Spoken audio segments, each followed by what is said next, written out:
Black Dog After Dark is recorded in a video store by people who have been drinking. We swear a lot, and there's spoilers. It's not safe for work, unless you work in a video store and have also been drinking.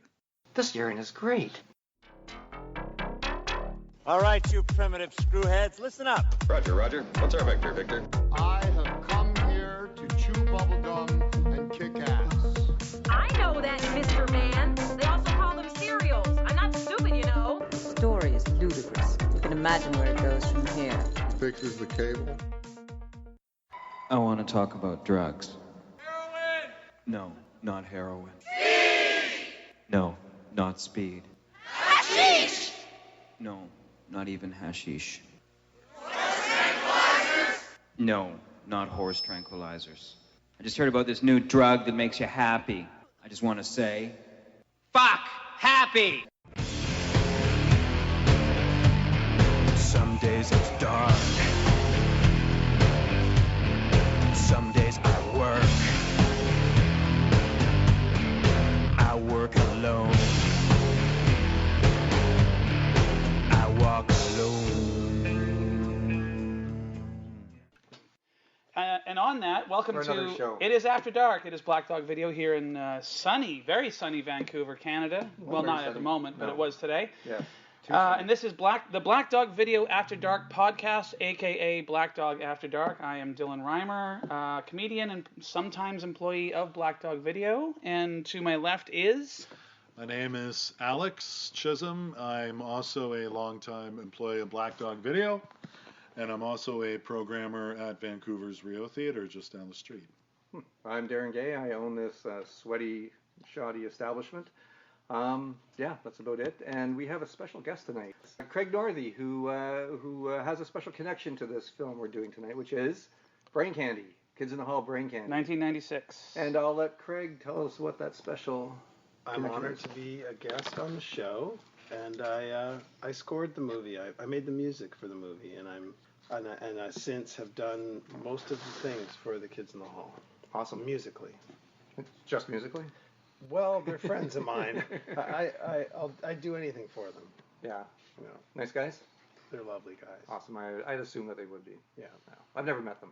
So Yeah. I'm just going Well, on your word. I'm telling you, they're lovely guys. So we're thrilled to have Craig here to offer, I guess, some insight on the production of this film. We don't usually get too much into the production. I'm hoping for some good, dirty Some stories. Here to help. I heard Scott is gay, but I can neither confirm nor deny these rumors. It's funny, we watched this on Saturday night with my kid and my wife, and my kid goes, is this like a gay movie? Like, everybody is gay in it, but he didn't realize that all the guys were dressed as women playing women characters. Yes. He just thought they were all gay. Like, everybody was gay. I think that was the thing. I mean, Scott was very brave to be out when he was out, and everyone assumed if there was one person who was out, then the rest of them must be gay too. Right, because Who would hang out with a gay person? Just by association. Yeah. I remember Kids in the Hall. Well, it was my pick, so I guess we'll talk about first impressions of this film. My first taste of Kids in the Hall was I was in probably grade 8. What was it, like 88 or something when the show first hit Canadian Airways? Late 80s, I can't remember exactly the date, yeah. I remember my grandmother was over and Kids in the Hall was on, and this is before, like, you had to be rich to have a VCR, right? So you couldn't just tape it or whatever. $800, $900 to buy. Back in the day, yeah, and that was like a mortgage for a year. But Wait, my mother thought they were obscene, and my grandmother was over. And I desperately wanted to watch Kids in the Hall because if you missed it, then next day in school you wouldn't know what the hell anyone was talking about. Around the water cooler. You were less. Yeah, the water cooler. That's right. I spent my mother's like, you're not watching that disgusting show with your grandmother in the house, and I'm like, Mom, it's not disgusting. It's not vulgar. So she's like, it's damn near pornographic. I'm like, it's not. To her, Kids in the Hall was pornography. Well, my mother it's my mother. Come on, man. Good pornography. Hilarious. You don't even want to jerk off. You're laughing so hard.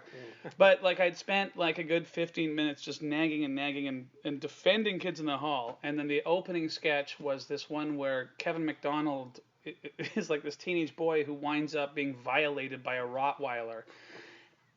And then my mother just jumped up and ran over and like turned the TV off, and that was it. And I couldn't stop laughing. And then so pornography. I was like, I'm addicted to this show. And then out of the blue, 1996, I must have been about 22. So that's about 6 or 7 years later. The movie Brain Candy comes out. I was there opening weekend. So you'd not watched it before that? Or since then, from your first exposure? Oh, no. I'm just trying to illustrate the importance of like how significant the show Kids in the Hall is to some kid from Surrey in 1988. I run out opening weekend to watch it. The whole time I was just thinking... Did you take your grandmother?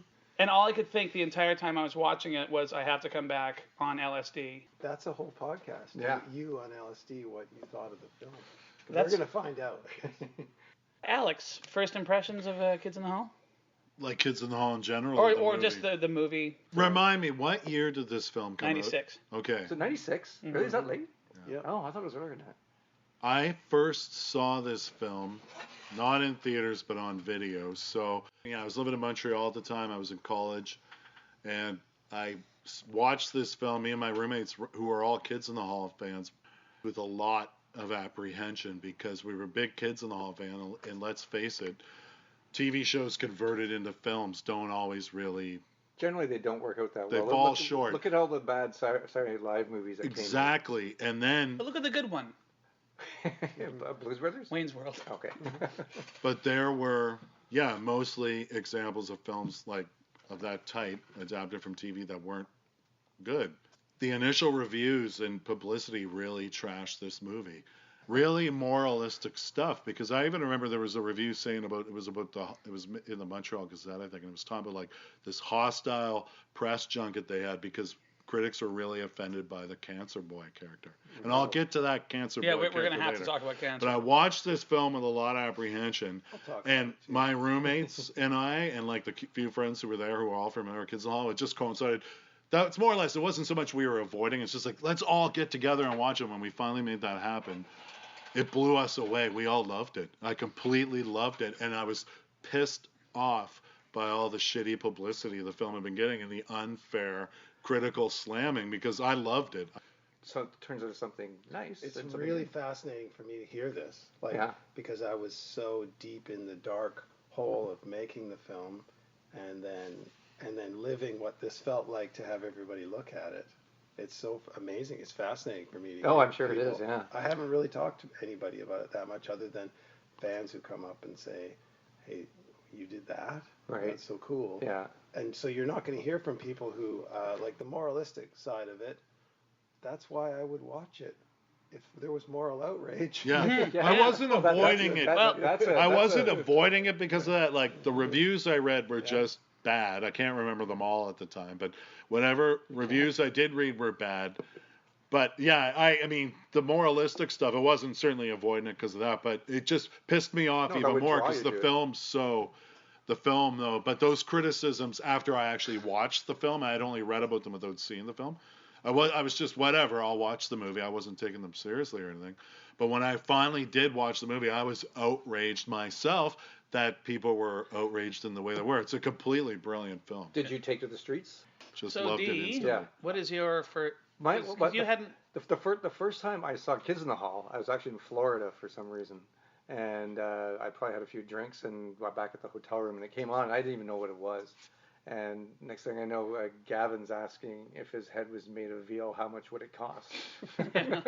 And I was hooked, like right then and there. This is amazing. This is so funny. And I was a fan ever since then.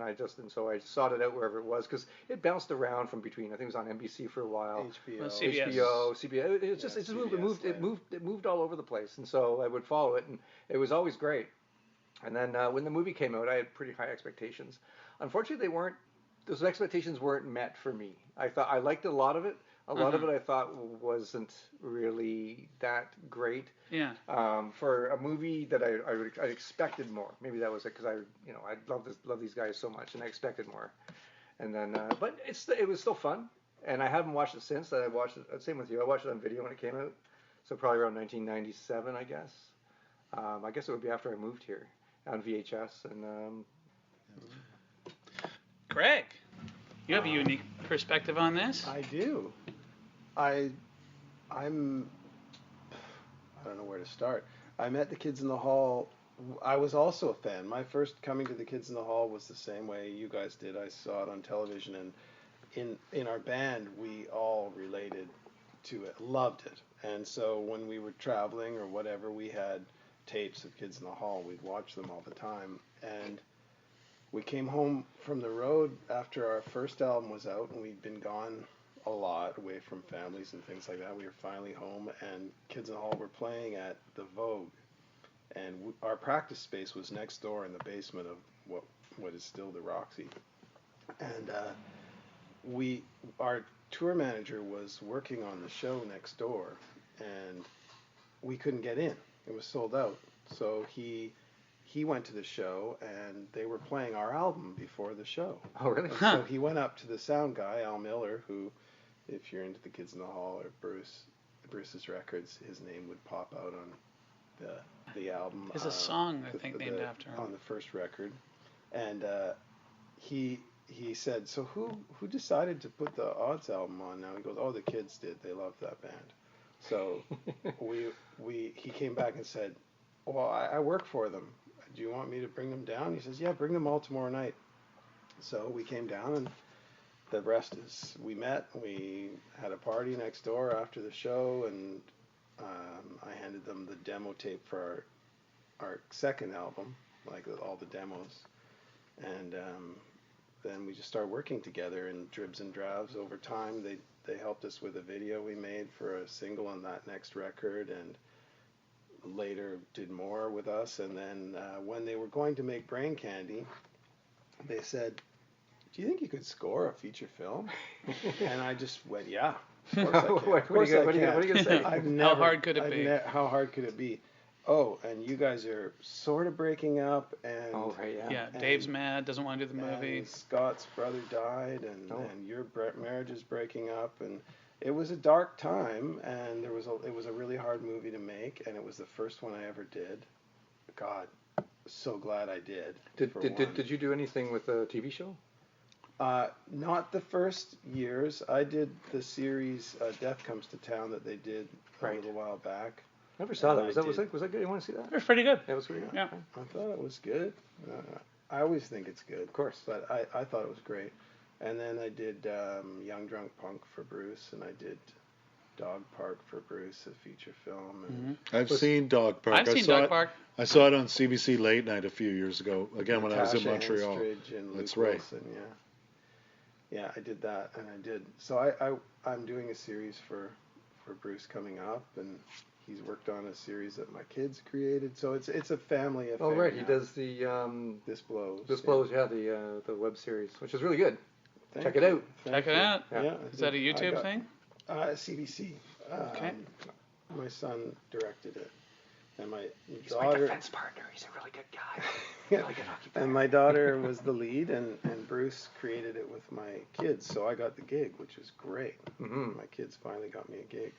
But it's kind of a family affair, but that's how the story of me and the Kids in the Hall, and I worked on their tours and was the MD for those and played live with them and stuff after. So was this around when they played the Vogue in, I think it was like maybe 93? It would be 92. 92. Yeah, something like that. And Brent Butt he opened for the kids. I met him. Is that how you met him and wound up writing for Corn and Gas? We've been friends since that night. Yeah. Fantastic. Well, Brent's it's impossible not to be friends with him. He's fantastic. Nicest guy on the planet. I had the pleasure of meeting him. Yeah. One night, many years ago at the Rio, we had Paul F. Tompkins do a show there. Love Paul F. Tompkins. Paul's awesome. Yeah. And Brent Butt came to see the show. And then afterwards, my boss, Corinne Lee, and I, and a couple of friends, and another coworker, Daniel, and another friend, we ended up at the Waldorf with Brent Butt and Paul F. Tompkins and had a few drinks. Yeah, a couple of tiki drinks. And he was just being himself, but I was laughing like he was telling comedy because he was just a funny guy. He's an amazing funny guy. I think he's the best stand-up in this country. Nice. And we met that night, and a man of high integrity as well, because he said, maybe, I don't know, a year later, in one boozy night in some club, hey, if I ever get a TV show, would you do the music for it? And I said, of course I would. You're just thinking, this is whatever. And maybe, I don't know how many years later, it must have been at least 10 years later, he phoned me. He said, "You remember when I asked you to do that and you said you would?" And I said, "No, I don't remember, but I sure will." And he goes, "Well, I got a show." Oh, that's amazing. That's what I did. I feel bad. I'm the only one that hasn't met Brent Butt. How's everyone's drinks? I would like another, please. Invite him down to your podcast. Yeah. Oh. Well, like all the kids in the hall, and like Brent, they're all film buffs. They're all right. They're encyclopedic knowledge of certain areas of film, like Kevin McDonald and Dave Foley, insane knowledge of film, and same with Brent. Well, I'm sure that's part of what makes them so funny too. And when you're watching stuff like Kids in the Hall, and they have these little references, not everyone's going to get it, but people that are that maybe have a little bit of knowledge in film and get those little kind of things. Speaking of funny movies, we should talk about this movie. Yeah. Brain Candy, 1996. Kelly Macon, director. I looked up Kelly Macon because I had never heard of Kelly Macon. I'm not even sure if it's a man or woman. I assume it's a man. But yeah, did a lot of TV stuff, a lot of Kids in the Hall, obviously. I think he directed like 30 episodes or something like that. And did one other movie after that with Hugh Grant. Mickey Blue Eyes. That's right. So this movie, plot-wise, it doesn't really have that much of a story. It's kind of, but it's all about tone. Got that swinging 60s kind of weird. Well, but with grunge though, it's set in the grunge area. Yeah, it's ridiculing the 90s, which is why I love it. Yeah. I think you probably get a lot more of this movie if you were around in the 1990s. Well, I think we all were. Well, we were, but I don't know if you rented this out to a 21 or Gus. Like I don't Gus they liked it a lot. Oh yeah, no, I find this film timeless. Yeah, it's obviously making fun of, because it was 1996. It's making fun of stuff. When, I mean, it would have been filmed in like 93 or whatever, 94, but obviously it's making fun of stuff of its time. But I find this film totally timeless. It is. Bruce, if you look at the Bruce is the band, like Bruce's Gloom and Doom. That's every generation has a band like that. But it's funny. Every generation has Gus that. goes. By the way, and I'm not blowing smoke up your ass, correct? But like I went out, I sought out the soundtrack to Brain Candy. Actually, it's a great soundtrack. Yeah, when I was looking at the credits at the end, Matador was a cool label. It was a labor of love. Working with them was great, but the idea of, and I was going to say, to deal with the idea of its timeless quality has a lot to do with Greg Keane, the designer. He worked on a lot of stuff of theirs. He's brilliant. And if you look at how it looks and the colors chosen and the eras that are cross-blended into how it looks and how it sounds, it really is not of the 90s. It's really a different... It doesn't feel like... It could have been 80s. It could have been... And that's Greg Keane. Yeah. Yeah. He's really a genius. But it starts out with a swooping shot through Toronto. They never identify what city. No, but yeah. But obviously, I always appreciated that it was obviously Toronto. I mean, you see the Sam the Record Man sign. Yeah, and there's a few vignettes. There's the German guy at the psychiatrist. It's like an incredible long take simulation. It's awesome. And then the white trash couple, where it's like, I can't believe you slept with my sister and then told me about it. Oh yeah, they're two of my favorite characters from the Kids in the Hall. Yeah, their wedding is fucking great. He's offering up a baby. a pest control truck as like a makeup gift to her. Yeah, and it's narrated. Well, I guess bookended with the angry cab driver, played by Mark McKinney. Yeah. Inexplicably, there's some middle-aged guy looking in the mirror and trying to buff himself up, and then realizing how hopeless it is, and then just like his shoulders just the slump. And that's what I love about this movie is it. And when I say this, it's not like plot-driven or whatever. I mean that in a good way. The plot doesn't matter. It doesn't matter if the drug is successful. It doesn't matter what happens. Like it's just not an excuse, but it's just a framework. A framework, yeah. To have all this great stuff. And then it goes into the Death Lurks concert, which is, by the way, why I bought the fucking soundtrack, because when I was I was about 22. I've always been obsessed with fake bands, and I loved CB4, or Spinal Tap. It just anytime it was a satirical take on a musical genre, I always loved it. Spinal Tap is and Death Lurks was just like, oh, thank God someone's finally doing Nine Inch Nails. And it's just and Bruce, the way he's standing, it's like his ass is out. He's kind of hanging. He's like a gorilla. He reminds me of total Glenn Danzig. Oh, totally Danzig. Yeah. That she rides the night era kind of thing. So are odds actually the remainder of Death? So you're in there. Are you the guy with the cornrows? No, we're not on screen. We're the ones actually playing. I didn't realize. Okay. We're playing as Death Lurks, but the guys. Alan Piggins from the Morgan Fields and the drummer from the Morgan Fields, and I can't remember who played the bass player and Bruce. I can't remember the bass player. Sorry. No offense. Like, the bass player's listening right now. There's no offense. Yeah, it was a long time ago. But we did that in Metalworks in Toronto, which was funny. Is that a bar? Is that a nightclub? It's a studio. Studio. Okay. Post, but we recorded that tune. Bruce and Stephen Drake and I wrote it, and same with Happiness Pie, their transformation, which you can get into later if we're going in a linear way. Yeah, more or less. But it doesn't really matter. And Reed Diamond from the Shadowy Men was a contributor. Yeah, because Shadowy Men did most of the music for the TV show. They did, yeah. They weren't involved in Brain Candy. But okay. I saw them a few times way back in the day. A lot of fun band, yeah. I was just going to add that I, too, own the soundtrack on vinyl, actually. Oh, really? Yeah, I have a vinyl copy. I don't even have a vinyl. You're way cooler than me. You're cooler than me, too. I don't have one. What music is on the soundtrack? So There Will Be Giants and Stereo Lab? And They Might Be Giants? What did I say? I don't play the record that much because I kind of cherish it. But Liz Phair is on this? Sorry. Yeah, I can't remember. Liz Phair's on there, and... Darren was asking. The Hip are on there. Right. Yeah, Butt's Wiggling, I think. Yeah. God, I haven't listened to it in years. There's a song called Chocolate Cake that I love, but I can't remember who did. Chibo Mato? Yeah, that's right. I like Chibo Mato. Yola Tango are on there. That's a great soundtrack. It was like a cool album. I worked with Matador, which a lot of those artists came from that label, and it was sort of like shoehorning music into the movie in a way, but trying to, with the score, thread a through line, like trying to figure out the commonalities between the stuff that we wanted to put in that was going to be dropped in as incidental music or source music, and then finding a score was really an interesting aesthetic challenge to tie all that music together. I bet.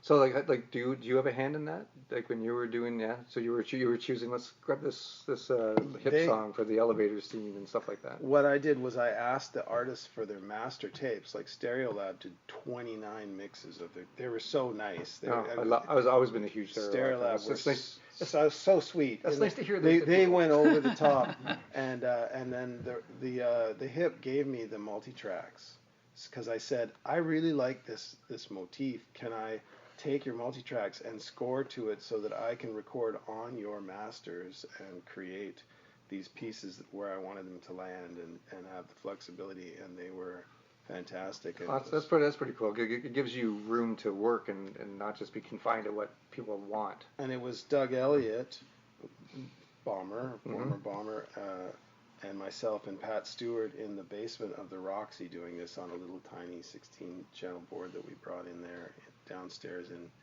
the heat with no air conditioning. Oh, yeah. Must have been fun. So you just keep watching the movie over and over again and trying to fit the music in, and is that how that? Well, yeah, more or less the music that is dictated by what you see, is inspired by what you see. So you kind of, it's a bit of a jigsaw puzzle. If there's things that they want to be in there, you have to figure out how they somehow support a scene. Right. They just can't be in there if they don't. So the rest you write to support what's going on. But it was a fairly music-driven movie. It seems to be like 60s lounge. I felt more surf guitar twang. Yeah, it definitely had some of the Shadowy Men sort of sound from the TV show in the movie a little bit as well. I guess, was that inspired from the TV show as well? I thought it was an homage to Brian Conley for me. I thought that was from the Shadowy Men. I thought that was an important part of who they were, but I also didn't want it to be just a throwback thing, so I incorporated mallet instruments and things that were evocative of, just like you said, space age bachelor pad music. Yeah. And which is a could parallel kind of give them an era that nobody who was actually watching it would actually know, except maybe you guys. You can't quite pinpoint. Just Alex. You can't really pinpoint it because there were other elements going on too. My favorite parts of this movie are when you see because for those of you who haven't seen the movie who are listening, although I assume you have, but if you haven't, it's about a drug that allows you to perfectly relive your happiest life memory ever. It's a satire of Prozac and antidepressants. Yeah, it's like a piss take, and I think that's why I say like it really helps if you grew up in the 90s, because at the time Prozac and they're given to kids and shit. Mm-hmm. You know, when someone takes the drug and then they're... My favorite, I have two favorites. My favorite was Scott Thompson's old lady, the first one who takes the drug, and her happiest moment was this horrible... It's Mrs. Herdecure. Yeah, Mrs. Herdecure. Right. The best name ever. Yeah, her family comes over for Christmas. She's made this nice dinner.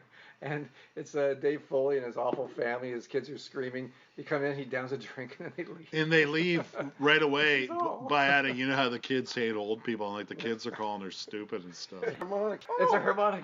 That's my favorite joke in the whole movie is they even ruin the surprise. Yeah. Like, I wonder what this is. It's a harmonica. Which is like the worst gift you could give an old lady, I guess. I don't know what you can do with that. Well, yeah, that's one of the many, and I feel this film, I'm dead serious. Yeah. I'm laughing and stuff and that, but I don't, like, the way they do is totally brilliant and stuff. Again, though, this is a very political film, and I'm serious. Like, a big comment on what is a hot button topic these days, although it's always going on, elder abuse. It's played comedically, and it's hilarious, but this film has the most serious... No, I don't even think in passing. I think this film... fires off. I'm not one to overanalyze either, but I find this film. Well, we're talking about a film like all about, antidepressants at the time and stuff like that. But I find it makes very packed with social commentary, like the show was. Yeah, maybe, yeah. This is a compliment. I'm not saying it's a bad thing. It's what makes the film brilliant. This film later on with the Kevin McDonald character makes the whole like joke, and I'm not saying it's a bad thing, but it comments on like suicide and stuff with the father of his character and stuff like that. That was clinical depression. We're talking dead serious topics, but hit satirically, like laser precision of very serious topics. I'm serious. I don't mean to sound like I'm... No. I'm prone to exaggeration but I'm not You just sound stoned, that's all. No, I'm serious. This is one of the many serious topics this film handles brilliantly. Is elder abuse, and it comes back. We'll talk about it later. That's also what makes great satire. Suicide and like elder abuse, sure, if you want. Like monkey abuse. They touch on it later. Oh yeah, animal testing and everything. This film is wall to wall awesome social commentary. I think the largest contingent of social commentary, at least the most significant one, was all the gay stuff. This is a super gay movie at a time when there was still gay panic in popular culture. A progressive decade, but people still freaked out about anything gay for whatever reason. Like, we hadn't quite gotten there yet. I don't know if we've gotten there. Well, we're close. Yeah, at the time, the number one criticism from my friends, and my friends were like, punks and like fucking alt kids and whatever, and we were all cool, we stuck it to the man as best we could. A bunch of angry students. And the number one complaint about this movie that I heard was too much gay stuff. Really? Totally. Everyone's like, oh, it's just too gay. And I was like, what are you talking about? Like, have you watched the TV show? There's one of the elements that makes up The Kids in the Hall is just blatant homosexuality. I wonder, like, if the gay stuff would have been as funny or acceptable in this movie if Scott Thompson wasn't gay playing the gay guy. Probably not. Yeah, because it was a little much at times. Like, it was like a little ridiculous. Like when he's storming like the when they're like on a training mission or something. Yes. And you see a couple guys showering. Oh, it's awesome. Yes. And then you see his bare ass and his like. Well, here's the thing about that. It's a little over the top. It is. The battle scenes I thought were great. Yeah. But that was really you'll do push-ups with me lying on your back. Hilarious. And but the thing that I love about the scene that you just referred to that's over the top with the shower. Yes. But when they show the memory, you repressed it though. We later find out this whole miracle drug, things go horribly awry. It has all these nasty side effects, which we'll get into later. But we find that the Scott Thompson character He's locked in the memory. He's locked in a memory of being basically browbeaten verbally by this drill sergeant when whatever period of his life he was in the military. The ridiculous part where it's over the top, where his ass is cut out, is that yet again the Mark McKinney drill sergeant character, he's totally blasting him and yelling at him. He's standing there, the Scott Thompson character, and then you see him thinking about that, and right when he runs, you see him assless. He's basically given orders to go fuck other soldiers while everyone else masturbates. But then it cuts to him. It cuts back to him. He's thinking about it. What for me, that scene is like it's his first gay fantasy. It's like an over-the-top fantasy. Mm. But then right after it cuts back to Scott smiling in a lineup. So it's like it's his first fantasy. Of course, it's ridiculous. So Alex, are you suggesting that the first memory where it's like hard muscles? You know, like that was the reality, but then he'd been taking the drug so much that now reality is bending. And, it's something that didn't actually happen. No, like it's like a fantasy. Well, no, it's not that. It's not that. It didn't happen. No, it's not that. Because they don't have assless. Well, I assumed it happened. No. I'm not saying that. It's not a fantasy because he's on the drug. I think it actually happened. No, it's not a fantasy because he's on the drug. I'm just saying the way the scene's structured. You see him standing there being yelled at by Mark McKinney. Then it cuts to that scene where he's ordered to go fuck the other soldiers by Mark McKinney. Right after that, it cuts back to Scott smiling. Matter of fact, the way you're... No, I don't think it's actually a memory. He's remembering the first gay fantasy he had, and he was totally tripping out on this sexual fantasy while the drill sergeant is browbeating him. I don't even think Mark McKinney... How did you get all that? Okay. Because I've seen the film several times. So you are doubling down on this then? So it never actually happened. In my opinion, no, because it cuts back to Scott smiling at the end of that. So it's thought. just that's when he collapses on the pavement at the end there. Yeah, they should have made that clear. And all his pills spill out. That's by the way, that's a theory that I only came up with this latest viewing. I've seen this film between 10 and 20 times. I'm going to say, Craig, if I've seen it more than you have. I'm just going to guess. I've got to say that this is so fun to have worked on it and have you guys have this discussion when I just thought it was funny. I just thought what they were probably thinking, which is like, you know, when the guy shows up at John Lennon's door to interpret his lyrics for him in the Imagine documentary, and that's so creepy, and he invites him in for dinner. I don't think it is as creepy. I think of it as you put that thing out there. And it's whatever intent you had, it's not yours anymore. It's yours. Sure. And so what you think about it is probably the truth. And what they were intending to do was to create this cool piece of art with all these restrictions of a studio yelling at them to when you get to Cancer Boy and you talk about what happened with that and all the pressure they were under, and they were always under from the beginning of being Kids in the Hall, and they had a credo that they would never give in to. Talk about later. Seeing and feeling the nuance of the film and creating these great ideas out of it that they're there. Thanks. How do I support them? We're obsessed with it, man. I am clinically depressed. That's the thing. I am on medication. I never would have hired you if I knew that. I'm clinically depressed. I am on meds, and I just feel this film totally. I'm a user of this product. I really love. There's that speech at one point. The Kevin McDonald character, he sums it up so well, where like it's for people who can't like get off board. I'm saying as a antidepressant user, which I stand by, I know it's over prescribed. That's why I love Brain Candy for all its faults, and let's not act like it's a perfect movie. No, it's not a perfect movie. There's a lot of things that don't I'll act like it. There's a lot of things that don't work in this movie. Okay, Kids in the Hall, they start out at the Rivoli in Toronto. They did a couple of specials for HBO. They went up writing for Saturday Night Live. People don't realize that before Kids in the Hall was ever on CBC, like they had a career in the States, typical of Canadians, right? And then Lauren Elliott pretty much strong-armed the CBC into putting them on the air. Lauren Elliott? Lauren Michaels. Lauren Elliott. Does anybody remember Lauren Elliott, the comedian? Crazy red hair? But I always say the wrong Lauren. Well, apparently the Mark McKinney character is based on Lauren Michaels. So then they get popular here, and they get on CBS. Now, I don't know if you guys have ever seen the CBC? CBS. You sure it was CBS? It started with HBO and then it went to CBS. And they had like 3 years, maybe 4 years on CBC. The last 2 seasons were CBS. Or CBS, but if you watch those CBS ones, in fact, what a weird show to have on like an American network. Mock themselves because they have a sketch called Tarzan at the Office, and it's just so bland. And then halfway through, they say this sketch is a result of a producer telling us we need to be more like Saturday Night Live. No, more like the Sonny and Cher show. Oh, is that? Sonny and Cher, because it's a Tarzan. Because it's a fucking hilarious sketch. Here's the fire guy, and it's like, world's smallest violin, Tarzan played just for you. Anyways. Is that where that came from? So I think because of the strength of them being on CBS is how, I could be mistaken, I don't know. But I'm going to assume that because they were on CBS for a couple of seasons, that's what gave them the leverage to actually get a movie.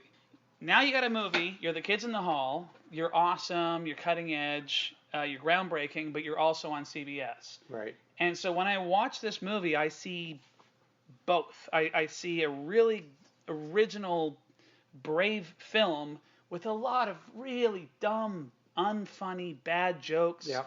And like a love plot that goes absolutely nowhere, like a subplot between. Oh, what was Bruce McCullough's? What was her name? Whatever her name was. I can't remember. Well, I didn't use the words perfect. Who has my favorite line? And it's just it cuts to a scene, and she goes, "This urine is great." Yeah. I love that storyline. Gus and I were howling at that line. I love that storyline. And by the way, the scene where, because Kevin McDonald is playing a scientist named Chris Cooper, of course, who invents the drug, and was also like the art director. There's something. Yeah, he's the editor. Yeah. I assumed it was named. He was like from the actor, but it wasn't. It was before the actor really became super known. Yeah. Film.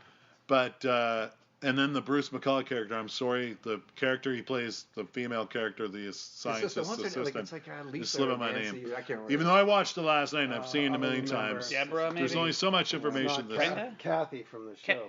No, it's not Kathy. Anyway. I'll remember.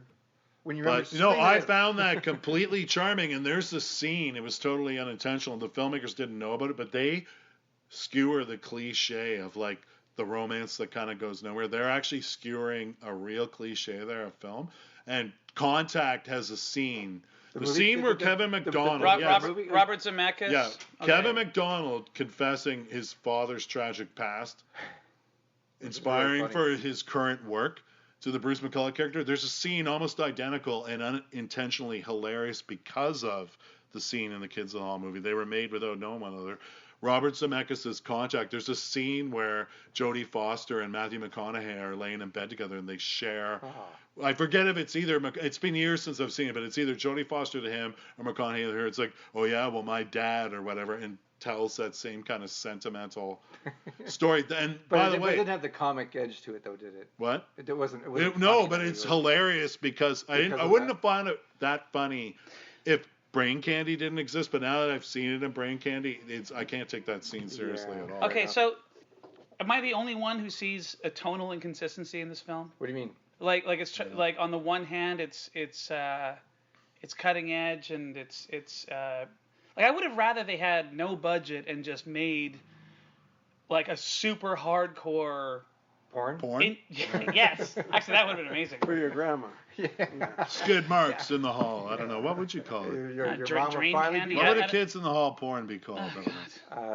Kids and. Let's not go kids there. In the ball. Kids and porn. Kids in the ball. Shut up. Don't have kids in the word if it's a porn film, okay? By the way, as far as anyways, sorry, but did no one else get this? That they got? Didn't you feel that maybe the money people were like dumb this down for the general public? No, they were not. It's not how it works. I mean, sure, the money people are trying to exert an influence, but nobody can tell the Kids in the Hall what to do. They don't, and Lauren doesn't want to, and they died by the sword. Yeah. I mean, the decisions they made were because it's a often dysfunctional committee. You know, it's like it's five guys plus Norm Hiscock, who was a key writer on that, who was a key writer on this movie and was at Saturday Night Live and King of the Hill and Brooklyn Nine-Nine since then, and Parks and Rec. Funny show. He was he was a key contributor too, and he was really holding the bag. He was trying to get them all together because it was a hard time for everybody personally. So I think it's more the committee behavior. And if you read, Paul Myers just wrote a great book about the whole Kids in the Hall history, which is you'd really enjoy. Yeah, I've been wanting to read it. And I think when it comes to brain candy, there's a lot written about brain candy and about, from their perspective, how the movie came together. So I'll put in a plug for Paul's book right here. And Sure, say, do it. It's the only authorized one. There's a few unauthorized ones. I find it, sorry. It's called One Dumb Guy, because the joke within the thing is separately we're all pretty smart, but if you put us all together, we're just one dumb guy. And I found it really interesting, and still find it really interesting. You only mentioned it moments ago when we were opening that everyone was going through a rough time when they made this movie, because that's the big question of this film too, right? Do you want to instantly just turn off that bad emotion, or is it worth getting through? Well, I imagine it's kind of hard because, like, I know it's right off the bat, like when the writing credits, Dave Foley. No Dave Foley. Yeah, no Dave Foley in the writing credits. And his scenes, he's like notably separate from the rest of the group. Although, there's also a joke. I don't know if it's intentional or not, but where they're all celebrating or whatever, and because they've discovered the drug, and then off in the distance, Dave Foley's character, this guy shows up, and he goes, "Hey, Dave!" Well, goes, who's that guy? He goes, "Just some guy." Just a guy. Well, from what I heard is that he almost passed on the film. He was a real. These are just stories I've heard and whatever. I heard he was forced into. I read this in Tiger Beat.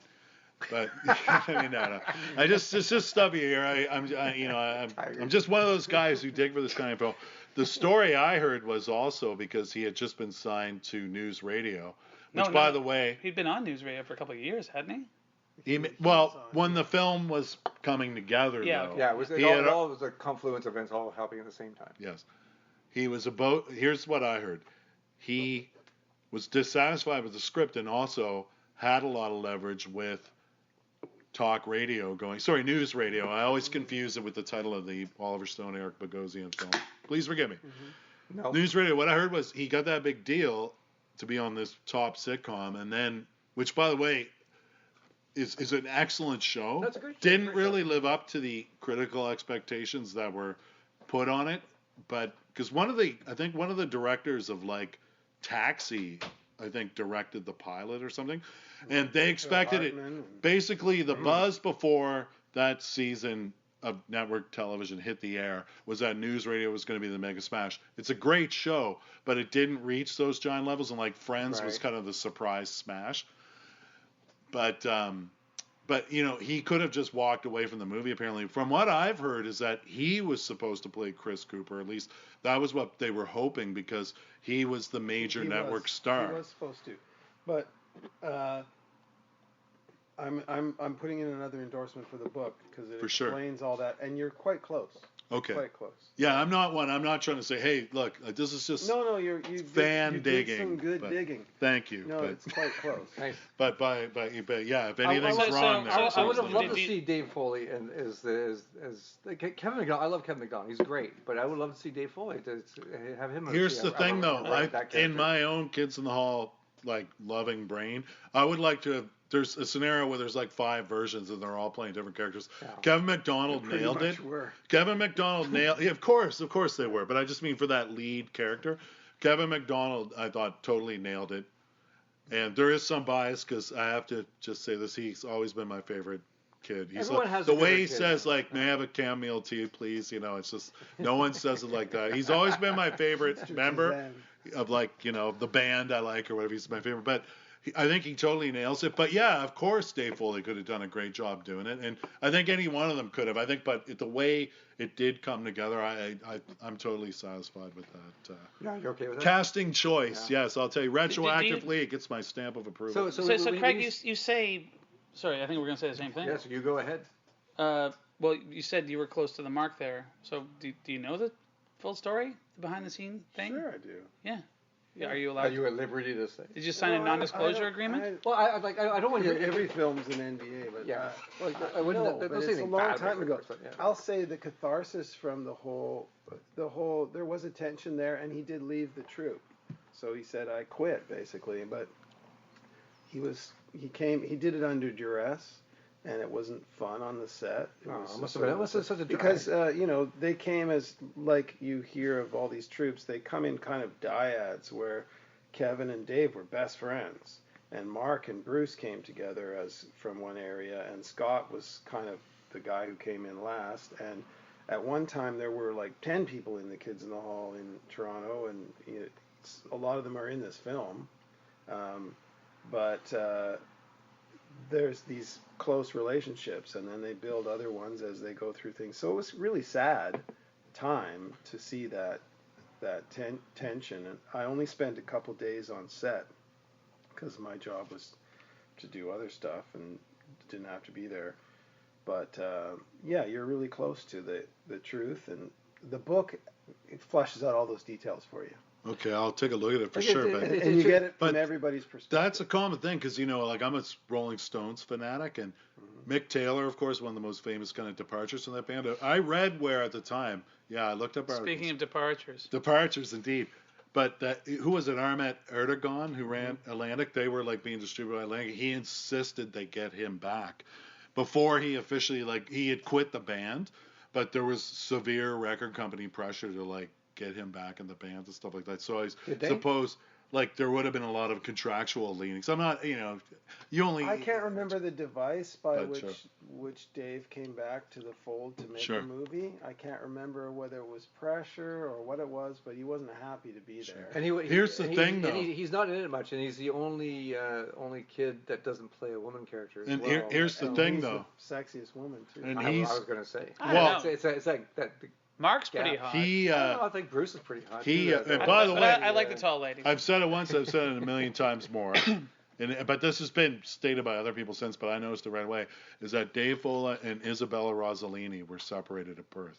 I'm telling you that. Beautiful woman. And especially when he plays the red-coated prostitute with the. But when I watch Blue Velvet, even and she takes the wig off. The closest resemblance, though, is I'm not joking. Blue Velvet. I'm not joking. Is check out Fearless, the Peter Weir movie, That's a great movie. starring Jeff Bridges and Isabella Rossellini. Great film. Isabella Rossellini has her hair tied back in a tight bun the whole time, and she looks. That's when I first noticed. Jesus Christ, it's Dave Foley. They even have the charming little gap in their front teeth. But I want to just. But here's the thing, Foley. I know I've heard these stories about him. Not being happy on the set. He's so good in the characters he plays, especially the resentful assistant. It nails it. Hearing about this tension is revealing to me even more and more. You just said right now, Marv? Sorry about what? That thing you just mentioned just now? It pissing. We're on top of that, Marv. Pissing in the cup and stuff, but it's this is explaining more and more why I find the film even so. I love the series completely. But I love the film, and I recognize it's got elements of the show, but it's still different enough. And I think it's a full effort. And this is explaining it more and more because it's a different energy than the show. But man, that really explains because he's great as that resentful assistant. He's incredible. They only discovered themselves later. Yeah. As far as being. They're such close friends now, and there's so much love between all of them. Yes. And that happened through the fire and brimstone of something like Brain Candy after their show had finished, and they went to take on this project. And after living through all that, Scott, I don't know if you know that about his cancer, and they almost lost him and they made Death Comes to Town while Scott was in chemo. Yeah. And so this brought everybody together, and after that, we did the first live Brain Candy table read in Toronto. And I don't think anybody, all the things that you guys are talking about, how the flaws of this movie, there's something about it that we're talking about it. Mm-hmm. Yeah. And so they thought, well, why don't we just do it for fun? We'll go get a theater in Toronto and we'll do a table read. And it was the cast and Dan Redican, who's, you mentioned the Frantics earlier. Brilliant guy. Jackie Harris, who's in Brain Candy. Jackie Harris Greenberg now, and she covered almost all the female characters, and then Dan did the other characters. They did a live table read, and I got a band together, resurrected the score, and underscored all the scenes live. I almost remember that was a lot of fun. That sounds It was incredible. amazing. So when you say like, so would the film be projected? Certain and scenes, like, and then when we did Death Lurks, the band played with Bruce playing the tune, and we did the songs and Happiness Pie. And everyone's there reading the script. Everyone's reading, and I got Chris Murphy from Sloan, and Greg McDonald plays keys with Sloan, and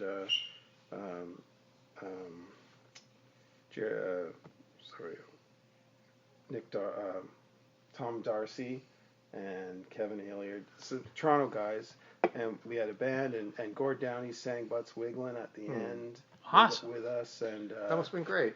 Andy Mays sang Happiness, the Happiness Pie.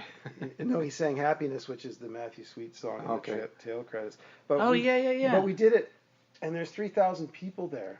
That's amazing. And it sold out, and we went, what? Like, and at the end, we all watched the alternate ending. Right. I watched that tonight for which the first nobody time. had watched for ages on some bad VHS copy on a giant screen, so it looked terrible.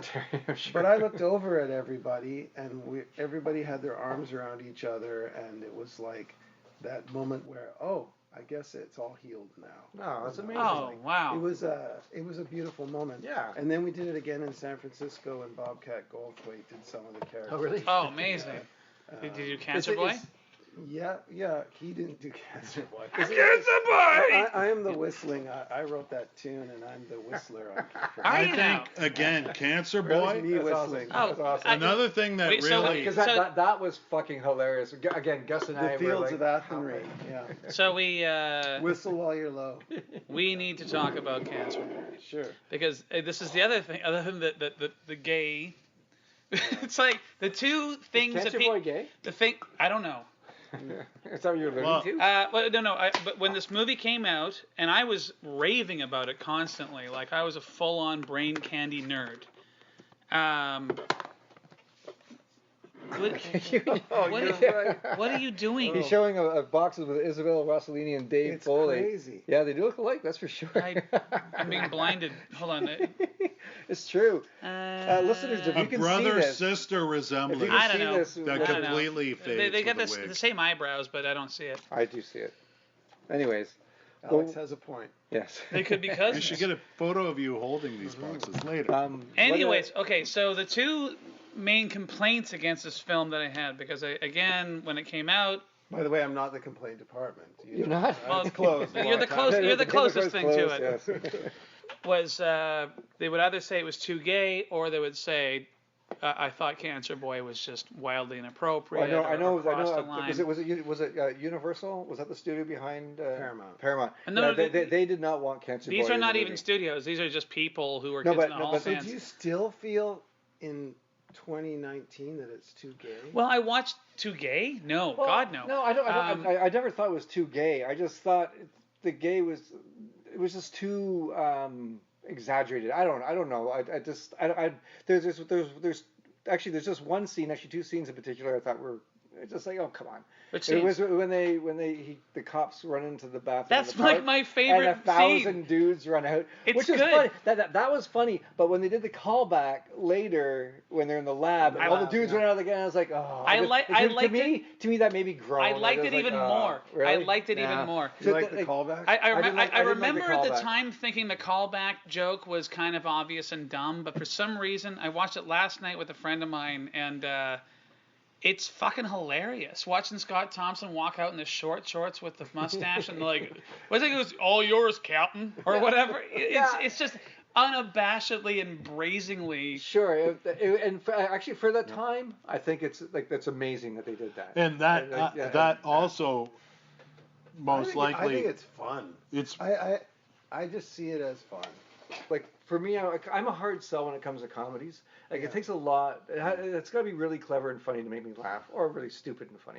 Anyways, but there's like most of this movie, spot on. But there's just a couple things I just rolled my eyes. Bruce McCullough as the woman assistant, when she runs off and crashes into something and runs off and knocks the old lady. I was like, no, I loved it. Okay, maybe I don't like. That's just me. I don't know. I just roll my eyes and groan. And it's moments like that actually that my friend Ben and I noted when we were watching it.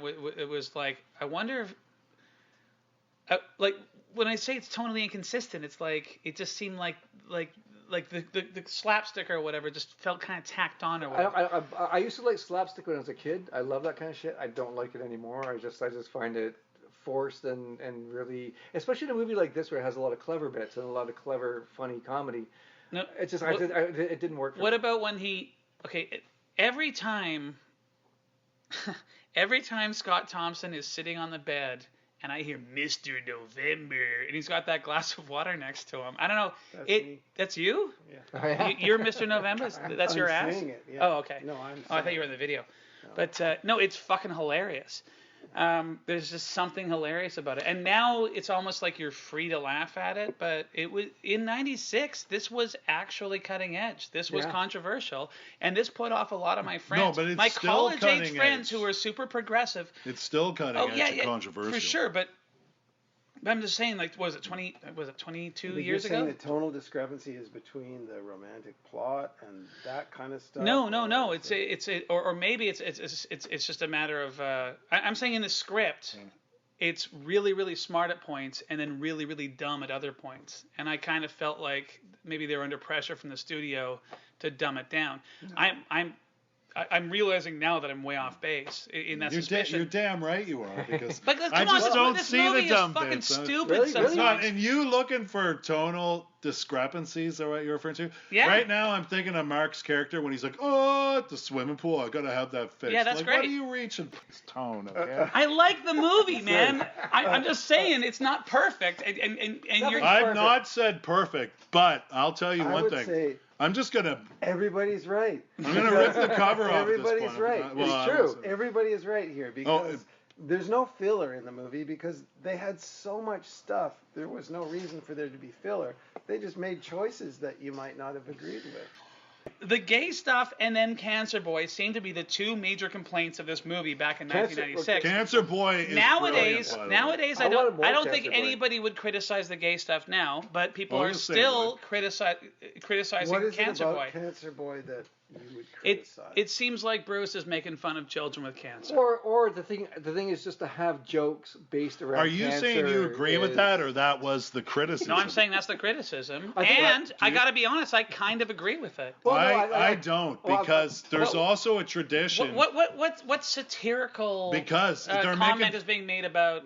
Let me finish. First of all, kids like that would be exploited. Secondly, what do you mean kids like that would be exploited? By drug companies. And the other thing is, you're forgetting here is that there's a common, I hate the word, but trope, it really is, in films where it's like, even if it's Rumble in the Bronx where Jackie Chan has the kid in the wheelchair, or Mac-A-Me, quite often, insincere movies, That's one of the worst fucking movies I've ever seen. I know, insincere films.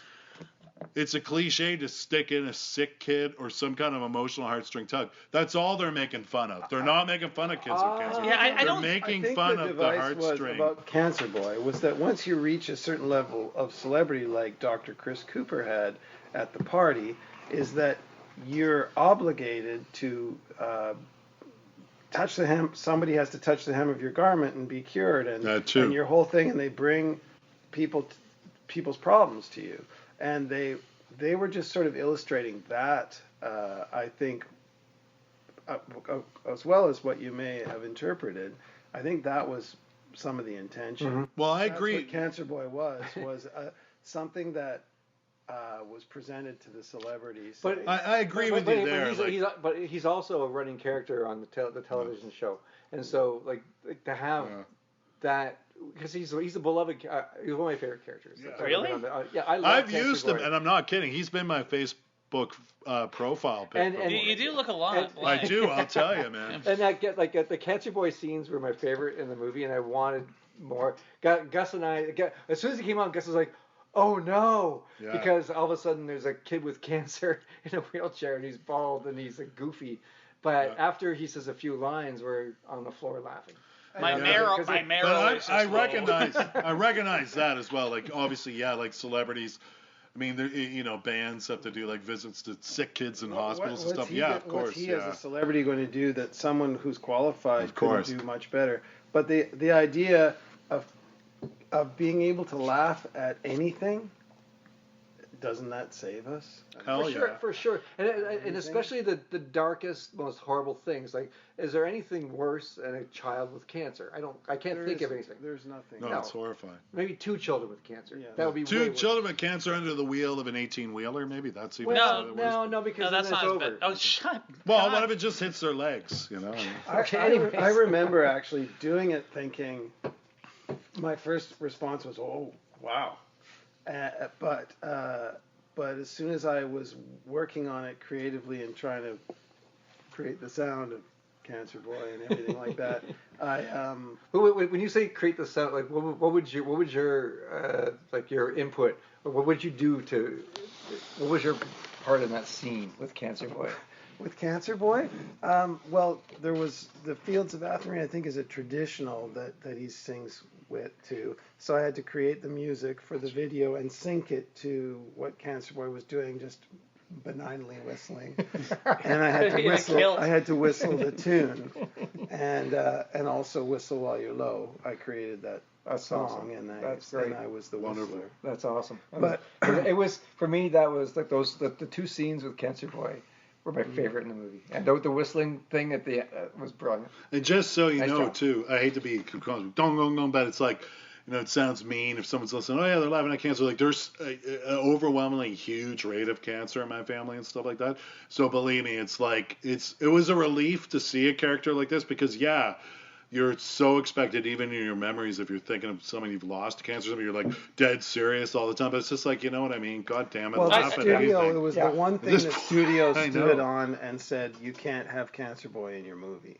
And they said, well, yes, we can.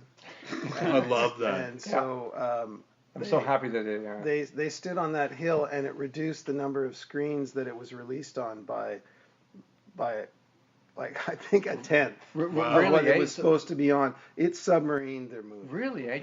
Just that one character. So whatever you thought was the big splash in the first week, it killed the theatrical release. Well, you know what? Like fuck those guys. I'm glad that they kept that in there. Like, fuck those guys. You don't mean Kids in the Hall. No. I mean the studio. No, it's a principle of the Kids in the Hall, or of any artist is. Don't give in. They're punk rockers. Yeah, for sure. They're not going to give in. The thing is that they're also hired to do what they do. Why you hire someone to do what they do and then tell them don't do this? Because they had already. Because you want them to do as much of what they do as is profitable, while not doing the thing that's. Fuck that shit. But life would be so bland and boring. Because did we mention that along with that? They had to change the title. They were totally. Because it was the drug. I can't believe. No, it was just drug, as far as I know. But think of how moronic that is. The fact that a major American studio or any production out there thinks the public can't handle the word drug in a title. Yeah.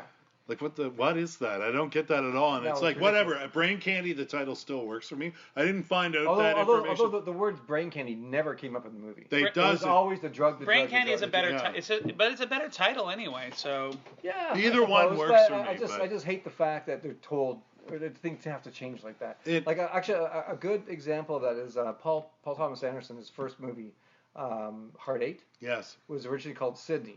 Based on the character Sydney. Yeah. But the studio didn't like that, so they made him change the title to Heart 8. I think Heart 8 is a better title. It's a much better title. But that's not the point. The point is he had to change the title. Yeah. So his second movie, Boogie Nights, opens with a scene of a camera swooping down on a place called Boogie Nights. Yes. So he couldn't change the title because it's in the movie. Oh, cool. So that was his like sort of fuck you to the. That's based. By the way, he got that title from a song by a band called Heatwave. Sure. Did, it's a great movie. My favorite of his comedically, movies. My favorite example of that is Zach Galifianakis, who for his first half-hour special on Comedy Central. Because I've done one of these, and they go to the they tell you what you can wear. You can't even have a glass of water or a wristwatch. I mean, the whole it's fucking insane. Where? For Comedy Now, they were like, I wanted to wear a shirt that had the restricted cat on it, and they're like, you can't do that. And you had like 6 wristwatches on it. And you can't have a wristwatch because somebody could freeze frame it and see what time it is, and then it would be out of sync. Like it's or a glass of water. There could be less water, more water, less water. Right. It's so fucking stupid. It's all continuity and shows. So but in the States, I guess so Zach Galifianakis was doing one in at Comedy Central in New York, and he got around that by wearing like 7 shirts, and he would just like take it off after like 2 jokes, and so now it's a blue shirt, and then it's a yellow shirt, and so there was no way they could they could edit they had to play it the way he had written it because fuck the man and everything, but at the same time, Hard 8 is a much better name than Sydney. I want to jump in. It is. I want to jump in for a bit. I know I've been jumping in for a bit all night, but I also want to say, just because we were all discussing like the gay themes and stuff, like the film I find totally daring and progressive in its gay ideas and presentation. The fact that like this character, how many mainstream? I mean, it's certainly not mainstream, but released in a mainstream way. In '96, they were still freaking out about Ellen DeGeneres. But they have this moment where, they even dare to reference gay porn in it and stuff. And the fact that they reveal finally Scott Thompson's, And I love that. Have you heard the news? He's gay. No, they do it through a Busby Berkeley style musical number, and it's completely brilliantly choreographed and directed. And I don't know if the director. Sorry, what was the name again? I'm sorry. Kelly Macon. Kelly Macon. I don't know was there someone separate who did the choreography for like numbers like that? Busby Berkeley used to do that. I'm serious. That's a great number. Yeah, amazing number. And it's funny and haha and stuff, but if you actually watch like the choreography and everything, it's really about the matching red cars, all the red cars. Now, I've seen this movie at least 20 times, and it wasn't until yesterday that I noticed that it's no, they're not just red cars. They're all like 1992 Ford Tauruses, and everyone's got the garden hoses. It's like it's right out of like Edward Scissorhands or something like that. Yeah, it's completely brilliant. It's like a suburban Busby Berkeley number. I read an interview with Bruce McCullough where he was talking about directing Dog Park. Did he direct Dog Park? Yeah, he did. He directed Dog Park. Which I was kind of disappointed when I saw Dog Park because I was hoping Dog Park would be like one of those super weird. Kids in the Hall shorts, like I want the goddamn sausages, or so you want it to be like that's why I make the big bucks. I want, pardon me. You want it to be 10 minutes long? Yeah, sure. Come on. And also with Brain Candy, like I really wish there's more Kids in the Hall weirdness, and it seemed to be a little. It was just too mainstream for my taste. I think it was too weird for a lot of people. Yeah. Okay. This is my point. This is my point. Is like choose a side. I don't understand what kind of pressure they were under. I wouldn't even pretend to, but like, go full on dark backward, just batshit insanity, or sell out and appeal to a wide variety of people. I found this a completely convincing blender full of emotions. I mean, did you say blenderful? A blenderful. You stuff it all in a blender. It's like that gremlin. That gremlin and gremlins. You stuck the Kids in the Hall in there with that idea and blended it. And Blenderful. Seriously, man, I just don't see what you're saying here. I don't. I really found this film. Boy, wait until you hear me conclude on it. You've heard some hyperbole. I felt like they want. Okay, you know what? Here's how I'll put it. I felt like.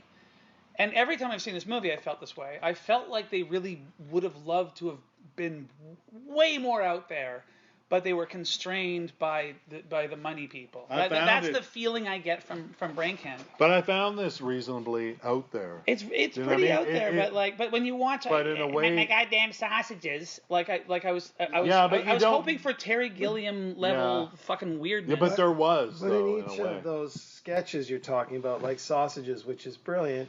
And very Bruce, each of those sketches came from one of those dyads or one person or a writer with one of those people. Each of them came from a section of the Kids in the Hall, and they all accepted it, and they all worked on that person's idea together. A movie is a completely different thing than making sketch comedy. And the first Monty Python movie was sketch comedy, and then they figured out how to make a movie. I think if you gave the Kids in the Hall the chance to make another movie after this movie, you would feel them in it so much more. And if you gave them a chance, in which they might make a movie now. You think? Well, they're going to do something. I mean, I would love that. They're talking about something now. I don't know if it's a film or if it's more television, but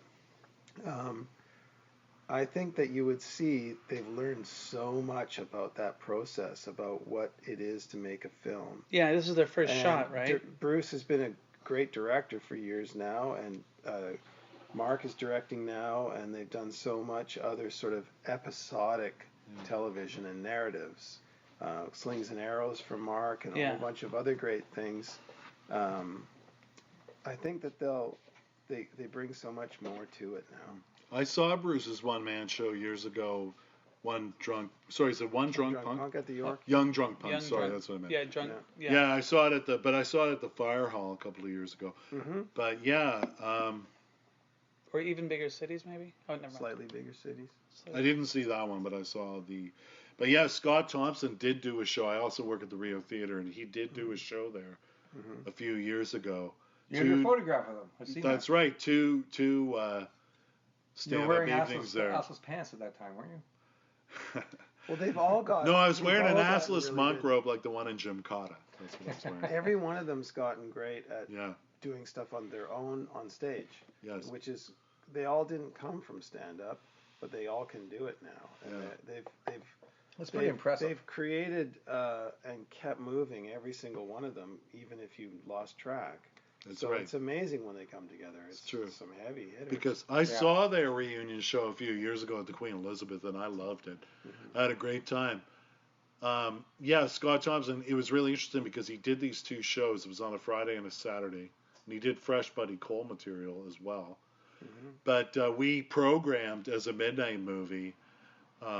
We have late night movies on Friday night. We showed Brain Candy. He couldn't stay for the screening, but he videotaped a really funny intro that we showed before the movie about where were you 10 years ago. Yeah, he's seen it enough times. But yeah, his take on the Siskel and Ebert review was it upset Ebert so much it made his jaw fall off. And I don't know if you want to leave that in. I don't know if you want to leave that in. I'm so going to leave that in. And the weird thing is he reacted too. We brought him out to the lobby between shows, and by complete coincidence, this was the same year that documentary called Life Itself about Roger Ebert was going around. It's a pretty good doc. It's okay, but I can't think of a more self-important title. Seriously. The thing is, you hate Roger Ebert. But the self-important title, like Life Itself, the only thing he loved more than the movies was life itself. It's like, who gives a shit? You know what I mean? But his poster was in the lobby because we were coincidentally showing that film. By the way, it is a great film. I don't like Roger Ebert, but it's a very good film about him. You really have to stop going to Chicago and pooping on his grave. But stop doing that. He was like on the poster in our lobby, and I pointed out to Scott Thompson, and he did a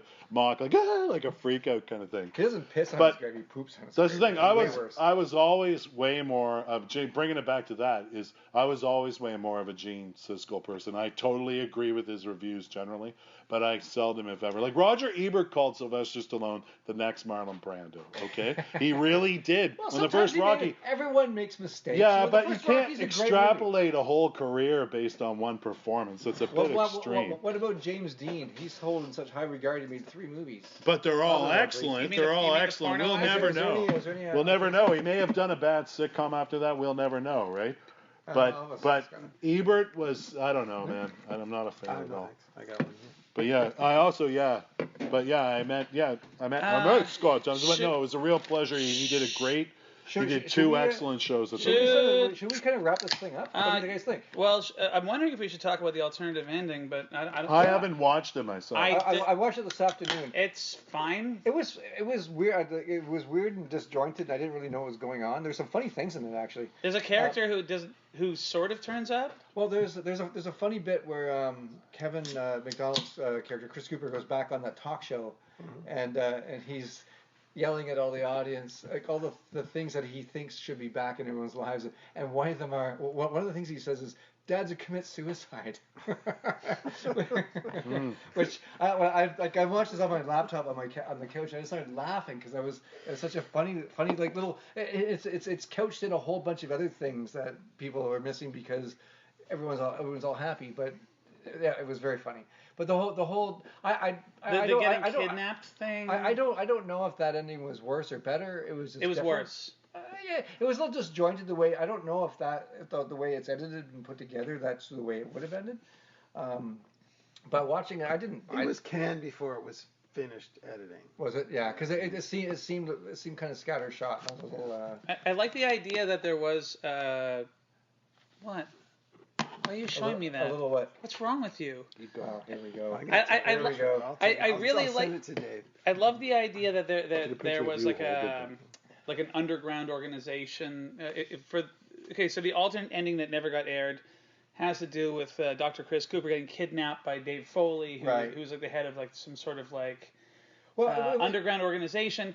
And it's kind of funny because they decide they're going to brainwash him into hating the drug, but he already hates the drug. And he's already agreed to everything they say. Yeah, like immediately, and like it's a pretty good gag. But I mean, for a finale to the movie. Actually, I think that could have worked in the movie as well. Like and then because that was in the very end. I'll be honest, I'm trying to think of exactly the very end. The very ending is that they have a drug that makes Mrs. Herdecure remember the time that she gave a bunch of helium. She gave a bunch of helium balloons to her granddaughter, and it's so corny. But I love a dummy on balloons. Well, like I can't not laugh. And I love the touch that when you see the kid's feet float by, one of the boots is missing. Because one of my favorite moments in cinema is if you watch Scarface, the Al Pacino film. F. Murray Abraham, spoiler, he gets killed. And he's hung from a helicopter, and when the helicopter flies away, his shoe falls off. I've had a lifelong love affair with Omar's shoe. If I ever start a nightclub, I want to call it Omar's Shoe. I probably won't. Because I work in a video store and I lack the capital to open a video store. I think it's pronounced Omar Sharif. But Omar's shoe falls off, and I totally thought, I wonder if like whoever dressed up this dummy to float away in this movie saw Omar's shoe fall off. Or maybe it just fell off because of the dummy. Yeah. My The budget didn't allow. There was a budget cut. If you have Cancer Boy, you can only have one shoe on that kid with the balloons. I can only do one shot. I wish this. I love the movie, right? Yeah. I pick it apart a little bit because I've seen it so many times. My one critique is I wish there had been more of the fantasy sequences because really I think only 3 characters you actually see or 4 characters inside their head. Well, lest we forget Funky Town. Oh, that's the best joke in cinema history. I don't know about that. Oh, it's so good. Cinema history? Funky, won't you take me to? It's great. That was good, but like I think my favorite of the flashback sequences was the monkey. And it's when he beats the guy in chest. Yeah, that's amazing. Go ahead, make your mouth. and he's like, yeah. I also love that moment like that. Baxter reacting poorly to the drug, like chirping like a bird or something. Baxter at the end. Baxter. Scott Thompson, humping people. Or the very first shot. When they show the pill going down, Mrs. What's her name? Herdecure's. It ends on her belly, and there's a whole bunch of shit. Yeah, there's some teeth. There's like there's false teeth.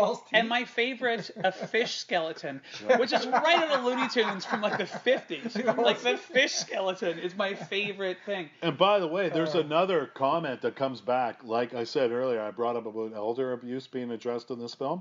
Like this, like razor sharp boomerang, it comes back later. Sharp boomerang. Whoa. Watch out. A razor sharp boomerang coming right back at you. Mrs. Herdecure's in a comatorium, and the kids. What? Further abuse. Yeah, they're looking for skirt. Dave, no.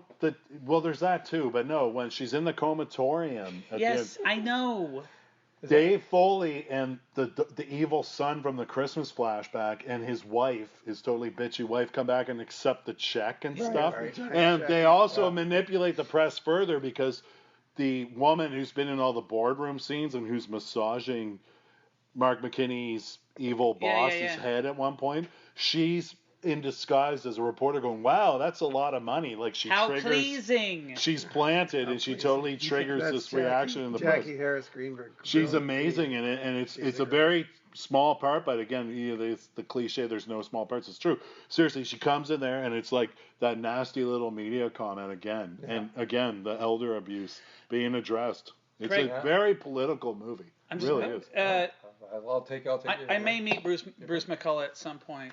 Would you do me a favor? You need them? Because there's one thing lacking from Brain Candy is because Grievo winds up on the drug, and I think the biggest missed opportunity is you don't get to see Grievo's happiest memory. Who's Grievo? Grievo's the musician. Yeah.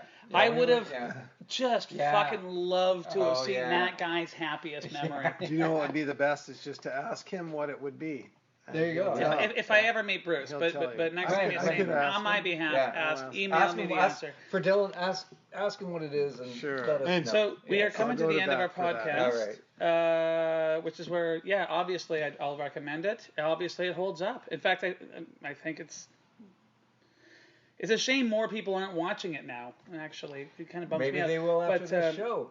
All 68 of our listeners. We have 68. Are we just gonna say and then we'll double it down with pairings? I guess we'll just. Well, no. Let's pass it around and do pairings. All right. Okay. So yes, I absolutely 100% think this movie holds up. It's just as funny as it was 20 years ago. It has the same problems it had 20 years ago, but I still adore it. And Alex. Yeah, I mean, it's pretty obvious. I love this movie. I find it totally successful. I'm not saying it's perfect. I don't really use that term too often, but no, I totally love this movie. I find it very progressive and completely successful at what it tries to do. And let me just think here. Sorry, I know I'm giving you some stuff to edit here with my stammering.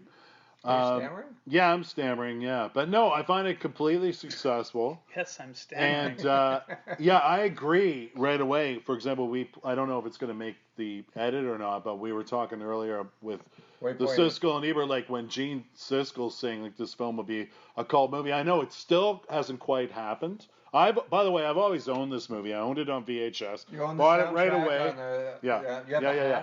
But I bought the movie right away on VHS when it was available, and I've owned it on DVD for years.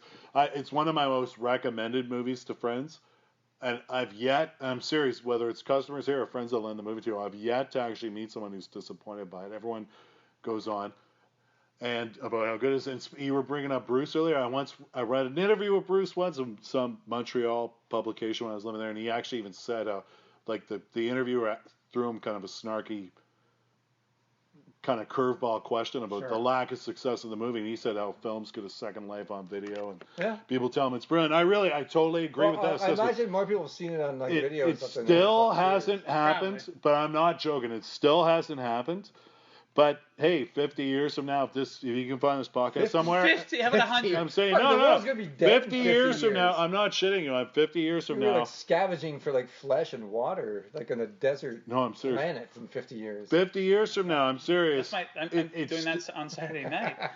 It still hasn't happened. I've been waiting for it to happen since I first watched it on video, and it still hasn't happened. Program it to the Rio. Have you guys showed the Rio? How about this? Yeah, we have shown it. If you it get to to the point, how about I finish? Well, how about I finish the sentence? I've said like 3 words. Your sentences are 1,000 words long. Okay. It hasn't quite happened yet, but I'm not joking. It hasn't quite happened yet, but I'm saying 50 years from now, and I'll throw this out there I'm not shitting you. This film airing in some kind of comedy festival is a misunderstood work of genius of its age, and I'm not joking. It's up there. I'm not kidding. Alongside, Darren. And I'm not saying this. I'll show you. Jesus Christ, let me finish your thoughts. Well, the thing is, hypothetically finishing it before I can get a word out. Well, you know that we're all going to be dead in 50 years, so we're not going to know. But if you look, but I'm saying to you, this is I totally think like 50 years down the road, alongside, I'm not shitting you, Sullivan's Travels, other great satires that weren't appreciated in their time, and I'm not kidding you on that. Master of Disguise. I'm not Master in Disguise. I'm not. Hey, I don't apply this often. This is very rare. Still there. And trust me, I'm enough of a fan. So you like it? No, I'm enough of a Kids All fan too. That if this movie was sucked and let me down, believe me, I'd be destroying it right now. 50 years from now, it's the Sullivan's Travels of its era. It's an underappreciated satire. Sullivan's Travels of its era, really. It is. It really is. I think like 50 years from now, if Criterion's still around and we're all dead, one of the kids is like a shriveled up senior citizen. We will be all dead he'll be 50 out years. 30 years. The last surviving kids in the hall will accept some kind of word like we're all dead. We finally appreciate the movie. And I'm serious.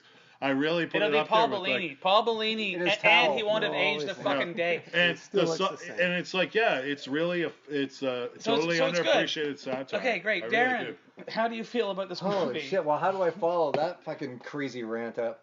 That was like something from Waiting for Godot. Just. Well, it's a brilliant film. I like the movie. I don't love the movie. Like, to me, it's almost leave the country immediately. I wish they had made this movie like 3 or 4 years earlier than what they did, when they're all on the same page at the height of their powers. Like, this is good, but there's a lot. I wouldn't say it's a lost opportunity because there's so much great stuff in this movie. But there's a lot of things that for me that don't work, and kind of I just roll my eyes. Not like, maybe because I watched it with my kid and some of it was like a little uncomfortable to watch with a 13-year-old. I don't know.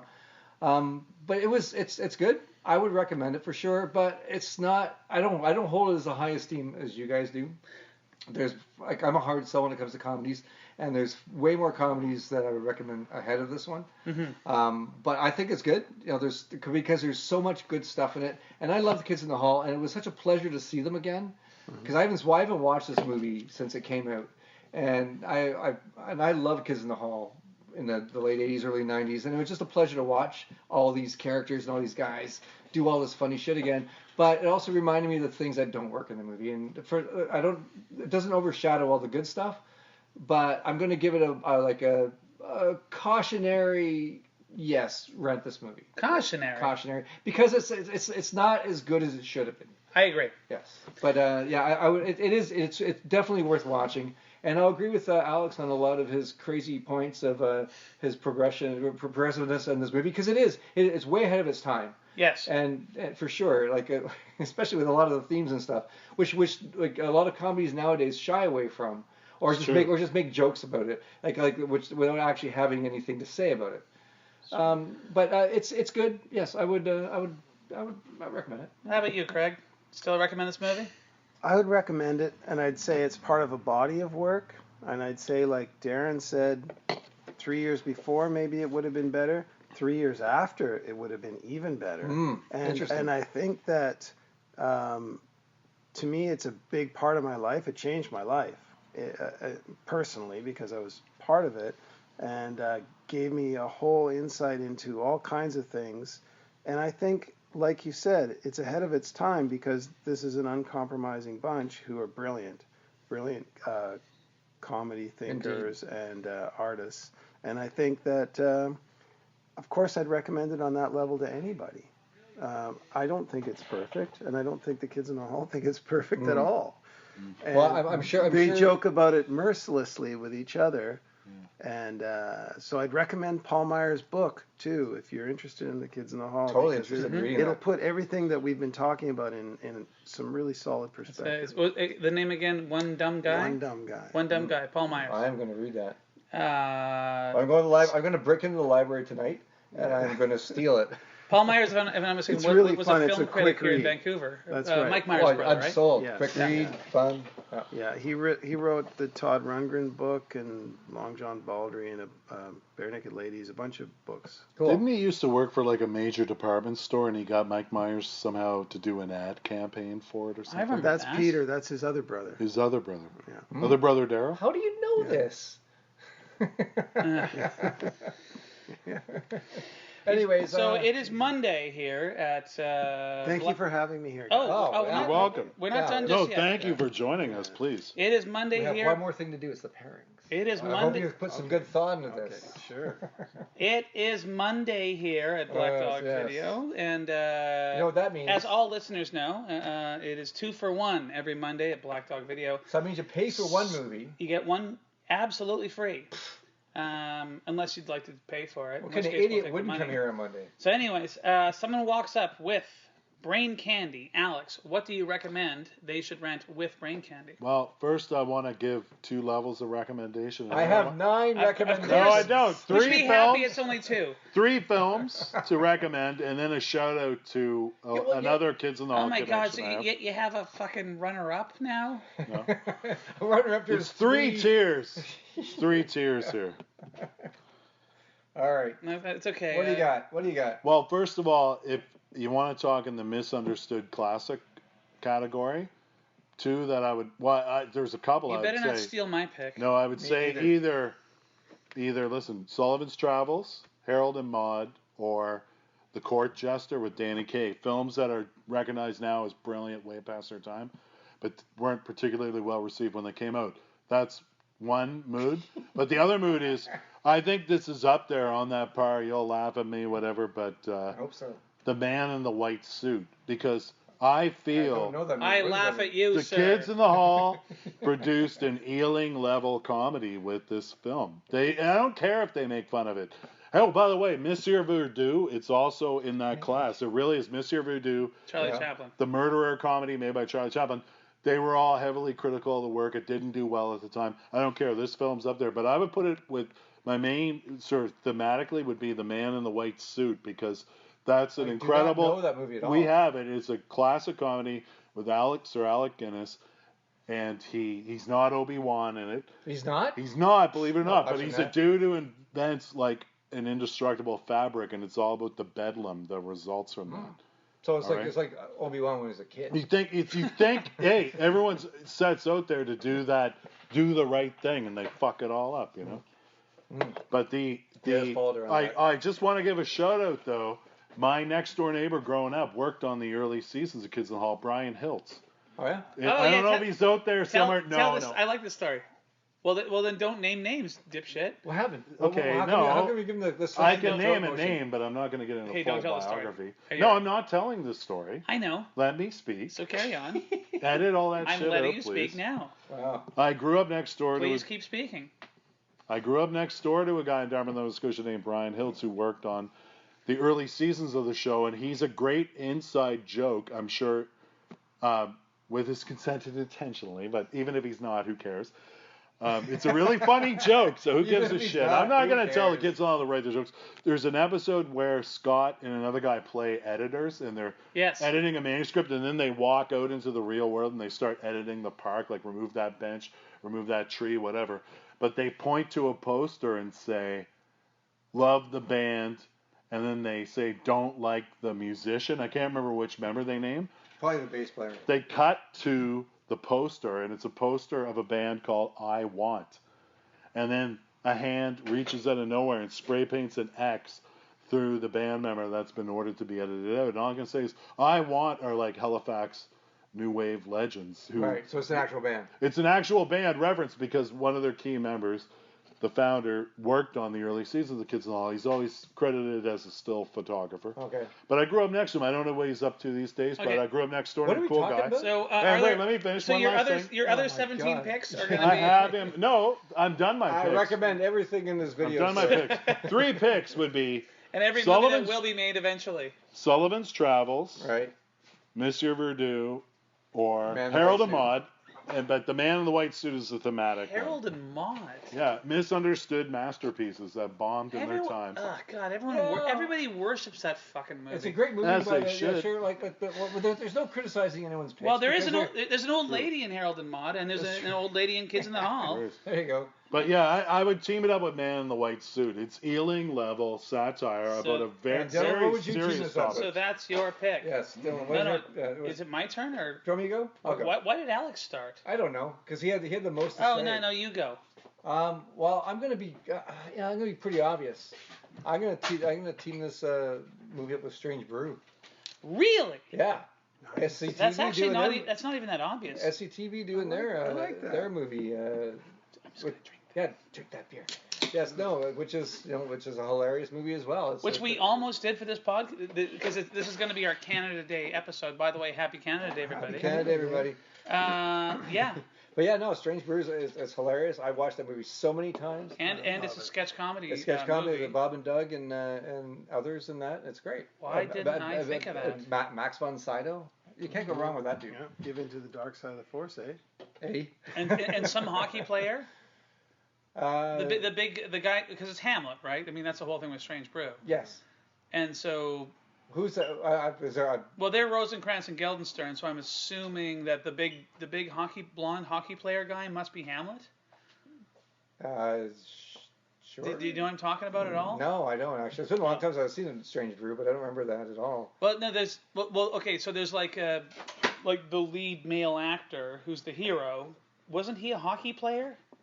He's like Wayne Gretzky or somebody. No, he wasn't an actual hockey player. I don't think. I thought he was. I don't. Yes, I just remember Bob and Doug. Oh, Max von Sydow. Well, Max von Sydow's in it, yeah. And also the best part though is that they give a plum role.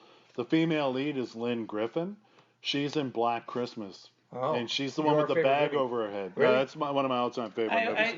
I'm so glad they gave her a good I'm part. glad that you remembered to mention Black Christmas on a pod. I thought you were going to forget. I also. Oh, by the way, the voice of that, Billy, it's Nick Mancuso.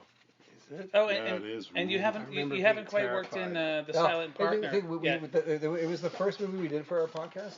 And we watched it like 2 years ago. No, the first one was Class of 1984. The first one that we actually posted was Black Christmas, and it's still fucking terrifying. It's a masterpiece. I watch it once a year. But it's also great because there's Art Hindle in that big fur coat, and it's got Margot Kidder and Andrew Martin. Yeah, and I don't know if you heard this, but Darren, his other job title besides like Black Dog Video and stuff, he is Art Hindle's nemesis. He hurt his feelings deeply by trashing Face Off. I don't want to talk about the hockey movies. Not the Travolta. I just bought the DVD of Face Off online. The hockey one? Yeah. Like not the John Travolta. No, the hockey one. The hockey stuff's great.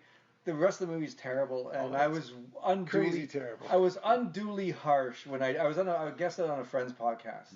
And I was unduly harsh on this movie because the rest of the movie is really terrible. Yeah. But the hockey stuff is great. Seeing all those great hockey players and stuff, it's fantastic. I love that.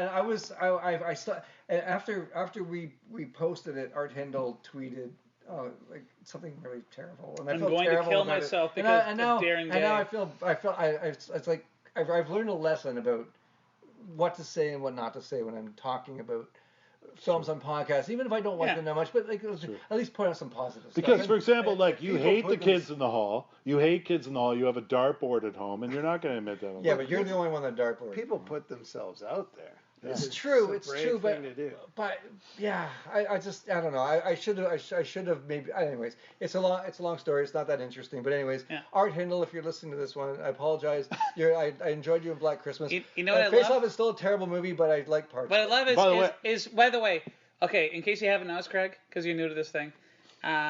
We get progressively more intoxicated as the podcast goes on. I'm wondering if there's any more of those. Yeah. Oh, I'd like another if there is. I think we might. Can we go across the street? Well, is there anything? Because we are like literally. No, there's none left. Oh, you have to do yours.